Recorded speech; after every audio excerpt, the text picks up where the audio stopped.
Bueno, egunon. Eskerrik asko etortzagatik. Programan bi izen agertzen dira, baina ikusten duzen bezala 3 lagun gaude mailan. Gehitu proiektuari dagokionez, gehitu proiektua elkarlanean egin dugu, IMH eta ICEA hizkuntza aholkularitzak. Eta proiektu horretan Ferminen ekarpen teknikoa oso handia izan da, orduan egoki ikusten genuen, iruditzen zuzenena bera ere hemen egotea zala. Eta hori argitu ondoren, aurrera egingo dugu, eta, gehitu proiektua zer da. Pantailan ikusten duzen bezala, Gipuzkoako enpresetan lanbide heziketako ikasleen praktiken bitartez euskararen erabilera handitzeko proiektua da, eta lehenengo fasearen emaitzak aurkeztuko ditugu. Proiektu hau pixka dator, badago lanketa bat eginda aurretikan Oarsoaldea eskualdean, Don Bosko ikastetxeak eta Oarsoaldeako garapen agentziak urteetan lan egin dute D-ereduko ikasleen praktikak euskeraz egin ahal izateko, hainbat enpresa aritu dira, eta azken urteetako hausnarketa Oarsoaldean proiektu horren inguruan zen, aurrera pauso batzuk ematen nahi dela, baina benetan aurrera egin ahal izateko proiektuak beste edadura bat hartu behartzula, eragile gehiago parte hartu behar zutela, eta horren aritikan, IMH-ekin hitz egin genuen, IMH ere prest azaldu zen, horren ondorioz, Elgoibarko udaletxeakin proiektu bat jarri da martzan, Oarsoaldearen antzekoa, momentu honetan 3 enpresa ja ari dira hitzarmena egin dute 2 ikastetxearekin, IMH eta Meka ikastetxearekin, eta praktikak, D-ereduko ikasleak praktikak euskeraz egin ahal izateko. Eta, Ferminekin da hitz egiten da, hori ikusi genuen, egon zitekela aukera bat, oindala urtebete egin zen, IMH-ko ikasleen artean galdetegi bat pasatu genuen, da emaitza interesgarriak eman zituen, eta horren arira hausnartzen ikusi genuen, hori Gipuzkoara zabaltzea interesgarria izan zitekela, edadura handiagoa ematea, eta hortik dator gehitu proiektua. Gehitu proiektuaren lehenengo fasea, Gipuzkoako Foru Aldundiarekin hitz egin zen, da lehenengo fasea da datu bilketa bat, eta horren ondoren planteatzen dena da nolabaiteko interbentzioa egitea. Eta besterik gabe, pixkat ezaugarri teknikoak edo azalduko dizkizuet. Populazioa 3.500, 4.000 ikaslekoa da, eta lagina lortu duguna da 5 ikasletik batek erantzutea galdetegiari. Lagina hauzaz egin zen, eta ikerketak daka hori konfiantza 1,85koa eta gehieneko akatsa 3,6koa. Galdetegiak udaberrian pasatu ziren, eta guztira 20 ikastetxeetatik jaso ditugu erantzunak. Horrek esan nahi du, Gipuzkoako ikastetxeen erdiak, baino pixkat gehiagok erantzun dutela. Gure ikuspegitikan herrialdea ondo islatuta dago, badago gora beratxoren bat, baina ondo islatuta dago, ikusiko duzuen bezala. Erantzunen artean, 53% D-ereduko ikasleena da, gainontzekoak, A eta lehen hitzetako ikasleenak dira. Enpresak ez daude guztiak Gipuzkoan, baina 60% Gipuzkoakoak dira, 52 enpresen inguruko datuak lortu ditugu, eta erlazioa biztanle eta datuen artean ikusten duzuen bezala, hori ikusten da batetik Donostialdean eta Goierren agian pixkat motx geratu berela, eta bestalde batetik Deba Baiarak, Deba Garaiak eta Deba Beak, pixkat erantzun gehiago lortu ditugula, Gipuzkoako biztanlean duten pisuarekin alderatuta.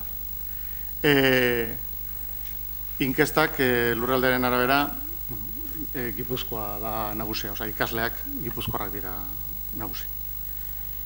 Eta besterik gabe datuen irakurketara pasako gara.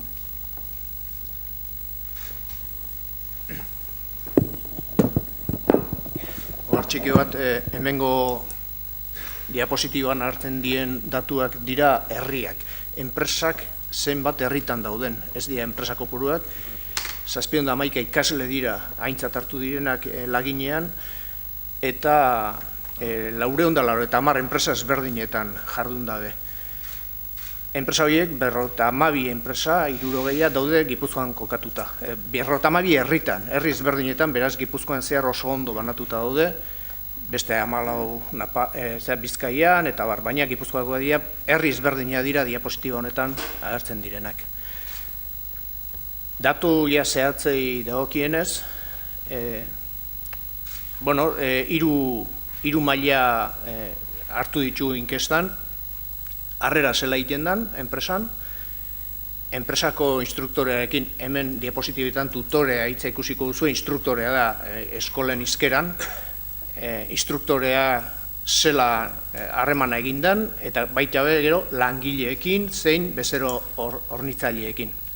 Harrera hoz, euskeraz eginda eta erdeaz berdintxu, 57, 56, beraz euskaz eta erdeaz berdintxu iten da, batzuk atzerrira jundira, badira 10 bat kokapen Italia, Alemanian eta hortziar, beraz eta hizkuntzatan egiten dabe, beste batzuk ez dabe erantzuten, baina erdizte erdi egiten da euskaz, zein gazteleraz. Hemen datu interesgarria dira, esan digutenez, 417 kasutan behintzat, harreragile euskalduna zala. Galdetu indiegu, inkesta egin zaien ikaslei, euskalduna ziren ala ez ziren. Bai tutoreak, baita be harreragileak. Esan digute 414 kasutan behintzat euskalduna zirela, baina 99 kasutan euskalduna izanik ere, erdera zein dute harrera. Beraz, hor datu pixkat interesgarri badago. Harrerako dokumentazioa banatu egiten da ez beti, baina banatu dan kasuetan gaztelaniaz batez be banatu da, 146, eta euskeraz 139an, gutxi gora bera. Beste kasu batzuetan, ja hasten direnak ez dakit erantzun gabe banatu ez dalako dokumentaziorik, baina pixkat hor higadura txiki bat dago euskaren kontra.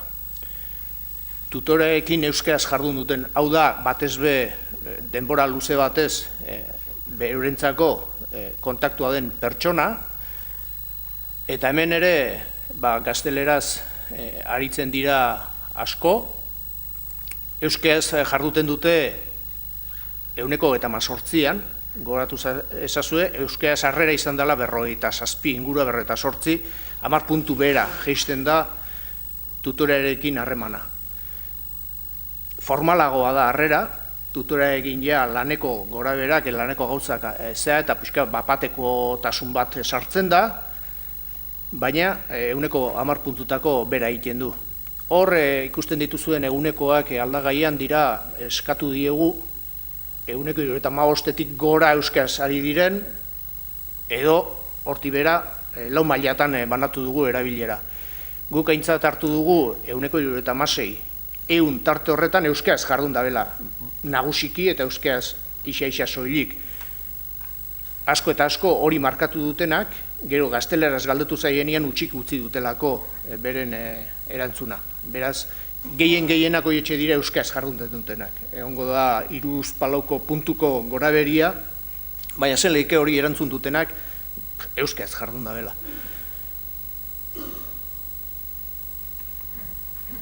Tutoreekin gazteleraz, 142, praktikete 42 gazteleraz. Hala ere, lehen bezalaxe, esan digute gutxienez 317 tutore euskalduna zirela, egongo dira gehiago. Batez be, erderaz jardun dutenek ez dakite euskalduna dan ala ez den. Euskeraz jardun duten badakite, baina hainbat kasutan, 50 kasutan esan digute euskalduna zala, baina erderaz jardun dabela beren elkarrizketetan. Egia da, harrerakua dela, elkarrizketa formala, elkarrizketa pixkat antolatua, gidoi bati jarraitzen zaiona, eta tutoraren aia teknikoagoa da, ia ez da kaleko izkera, lanari buruz, gai teknikoak, hainbat gauza pixkat zaildu egiten dutenak, izlarien aldetik eskatzen dutenak trebetasun handiago bat. Baina, hoxe diadatua, lehen 89 harreragile erdeaz jardun zuten euskaldunak izanik, oin 50 tutore instruktore erderaz aritzen dira euskaldunak izan di. Lankideekin euskeraz, geisten da, hasten da geisten zifra berriz, eta euskeraz batez be, euskeraz ia erabat egiten dutenak 29% dira, baina gehitzen baditugu 50-tik gora, hau da, euskeraz nagusiki aritu direnak, berrezeri itzultzen gara 58%. Beraz, hiru kosketan, hasi harreragilea, jarraitu instruktorea eta bukatu lankideekin, badago hor multzo bat 58%, ziero euskera hasten dana, baina euskarari uzten ez diona gero ere. 58%, intentsitatea jeitsi egiten da, jakina lankideekin, erdaldunak ere badira lantaldeetan, eta jeisten da intentsitatea, baina badago ia erdi bat euskeraz aritzen dena nagusiki 3 mailetan.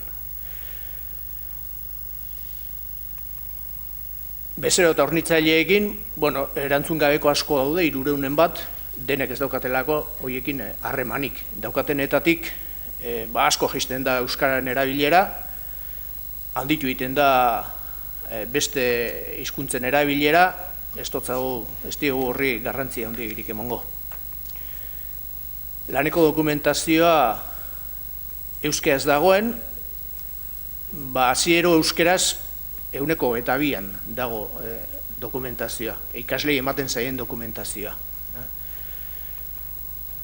Eta euskeraz betetzen duen, apur bat gehiagok betetzen duen, ez eta erderaz egon, edo bietara egon, edo euskeraz betetzeko itxura dakatenak 27 dira.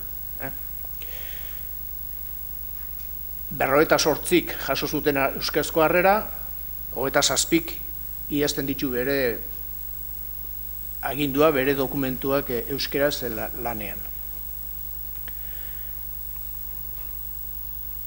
Paisaiari dagokionez ere galdetu zaie, ze aurkitzen duten fabrikan, o lantokian, askok ez dute erantzuten, baina erditik askoz gorago erantzuten dute, eta 28ak esaten du euskaraz, ziero euskaraz dagoela. Guri iruditu zaigu txikixea dela Gipuzkoarako zifra hori, baina, 28, hor dago objektiboki datua. Erdiz erdi beste 16 dago. Hemen geldituko nintzateke puxka bat, lehenengo konklusioetako grafikoa baita, puxkat zaila esplikatzen. Goian ikusten duzuen marra berde hori, horizontalki dagoena, galdetu zaie ikaslei euskeraz lan egiteko gai sentitzen diren ala ez. Orduan, 78 erantzun digu baietz bere burua euskeraz lan egiteko gai ikusten duela. Goratu D eredukoak 53 direla laginean. D eredukoak dira 53. Hala ere, 78 esaten du euskaraz lan egiteko gai dela. Baina gero galdetu gintzaie euskaraz lan egiteko prest dagoen nahiko lukeen. Jeisten da marra gorrira. Marra gorrisa, adierazten du 55 esaten digu euskaraz lan egin nahi duela. Behazor, 22-23 puntutako koska dago, horiek zer erantzun dute? Horiek erantzun dute ez dakit berdintzait. Gai dela, baina esaten dute berdintzaiola, ez dakiela, baina gogoa dakala 23 puntu behera egiten du. Hor dago koska bat, interpretaziorako dana, baina lan puska bat egin beharko da handitxo iruditzen zaigu koska hori. Eta gero beste beko marrak, bat urdina eta beste bat gorria, urdina da euskeraz utxean, euskara utxean praktikoki lan egin dutenak, edo erdera utxean lan egin dutenak. Harrera izan da, esan duen bezalaxe erdiz erdi, 58-57, tutoreekin ordea, hasten da jeisten euskarazko zea, 57an gehatzen da euskaraz jardun dutenak tutorearekin 51an erdara gazteleraz jardun dutenak. Lankideekin beste apurba jeisten da euskararena eta ia hornitzaile bezeroekin aldea handitu egiten da. 58tik 16ra jeisten da erdarazkoa ez ordea inbeste. Gero eta alde handiagoa da, gero eta jardun intensoagoa edo ordinatzaileena kenduta. Hori da, intensoagoa aldea handitu egiten da. Beraz, hemendik lehenengo konklusioak bukaeran esango dutena da, biribilduta zenbakiak. 10-tik 8 gai ikusten duela bere burua euskaraz lan egiteko, 10-tik 6 nahi duela, eta benetan egin 10-tik 4 justu ailegatzen dela benetan euskaraz praktikak egin dituztenak. Hori dira, orain artea deskripzioak izan dira, aldagaienak, erlazio batzuk bilatzea jungara, eta erlazionatu dugu eredua eta euskararen erabilera. Bueno, ohartxo bat, egunekoak eta hori dana erdeaz daude, estatistika programak geuk, neu dauzkadanak behintzat, ez dauzkatelako euskarazko lokalizazioak edo egokitzapenak. Eta orduan ez dut lanik hartu hortik atera, beste noait eraman, zuzendu eta horrati daude erderaz. Kuadro honetan esaten duguna da, badagoela egon, erlaziorik eredua eta harrera euskaraz jasotzearekin. Ez dira independenteak. De ereduan aritu dienak, joera daukate euskaraz jasotzeko harrera. Nabarmen gainea. Baina beste ereduetan diardutenak ere, nabarmen gazteleraz jasotzeko. Nabarmen. Naizta, horietako asko eta asko gai diren euskaraz lan egiteko. Baina aldea ondixea dago.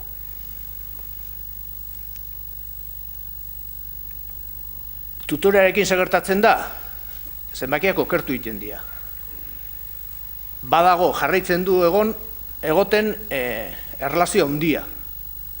Koerlazio garbi-garbia dago, deredutik etorri eta tutorearekin euskaraz ari diren ala ez. Deredukoak euskaraz ari diren nagusiki tutoreekin, espero zenbaki txikiago, independente izanezkeo, 50 dira. Baina areagotu egiten da erdarazkoarekin. Hor erakusten da, deredukoak erdiak gazteleraz egiten dutela tutorearekin. Hor badagola lanik ere egiteko, baina, mantentzen da erlazio bat. Euskaraz nagusiki esaten dugunean, eguneko 50-tik gora euskaraz egiten dutela esaten dutena dira, jarraitzen du erlazio egoten, hobetu egiten dira zenbakiak, baina korrelazionatuta daude biak. D eta euskeraz, korrelazionatia notizia ona da, baina txarra da beste, euskaldunek izanik gehienak, erdararekin zero askoz gehiago korrelazionatzen dela, askoz ere erlazio handiagoa duela. Populazioa diokionez, beraz, marginak eta konfiantza tarteak markatzekotan, hor dauz konklusio 3. Harrean euskaraz eguneko 59, 6ko tarte batean, tutorekin euskaraz 37 eta tutorekin euskaraz nagusiki 56. Lehen aipatu dugu mantentzen dela erlazioan, ez eta intentsitate galdu egiten da. 3 konklusio, 4 konklusio, erakusten ez ditudan datu batzuk ere badaudelako. Lehenengo konklusioa diapositibo horretan gelditzu garen horretan, 10, 8, 6, 4. Bigarren konklusioa egia dela, D eredua relazionatuta dagoela euskaraz praktikak egitearekin, baina beste ereduak erdararekin askoz ere erlazionatuago daudela, nahiz eta euskaldunak aurkitu alde bietan, bai ikasleen aldetik eta baita asko tutore eta lankide enpresetan. 3. konklusioa badaudela 199 harrera gile gutxienez, euskalduna direnak eta erdera zein dabenak. Eta 60 bat tutore euskalduna direnak eta gaztelera zein dutenak beren lana. Eta 4. konklusioa hemen agertu ez dudan diapositiba batean dagoena, beste hainbat daude lan orokorrean, ez daukala batere zerrikusirik ze enpresa motatara doazen ikasleak. Egin dugu korrelazioa, enpresa handiak 100 langiletik gora, 50 langiletik gora edo hortik behera, eta bi kasuetan, edozein kasutan, ziero independenteak dira aldagaiak. Berdin da, enpresa handi batea jun edo txikira jun, hori ez da erabakikorra ze hizkuntza erabiliko dan praktiketan. Beraz, enpresa motak honi dagokionez behintzat, ez dauka garrantziarik bat ere. Osea, espero dira zenbakiak eta esate bateako 60 beste eredukua gazteleraz eta 63 dira. Osea, zero zehatz dira datuak eta zero independentea dira bi aldagai horiek. Guk uste genduenean bazeukala erlaziorik. Handietan euskaldun gehiago dago, aukera gehiago dago, ez da horrela gertatzen. Beraz, lau konklusio horiek motz egitekotan. Beste gabe, eskerrak emon parte hartu zuen batzuk, zuzendari batzuk hemen zarete, baite Gipuzkoako Foru Aldundiari diruz lagundu duelako, eta uste dugu datu hauekin badagola gestionatzeko lanik, datu hauen gainean, praktikaz arduratzen direne badutela zer gestionatu. Lankideken horritzaileekin ez dago gestionatzerik, hori sorte kontua da, baina bai harrera eta bai tutorea batez ere badago gestionatzerik, eta hor uste dut arreta puxka bat ipintzerik ipinitia datuak asko hobetuko liratekeela eta merezi duelakoan gaude.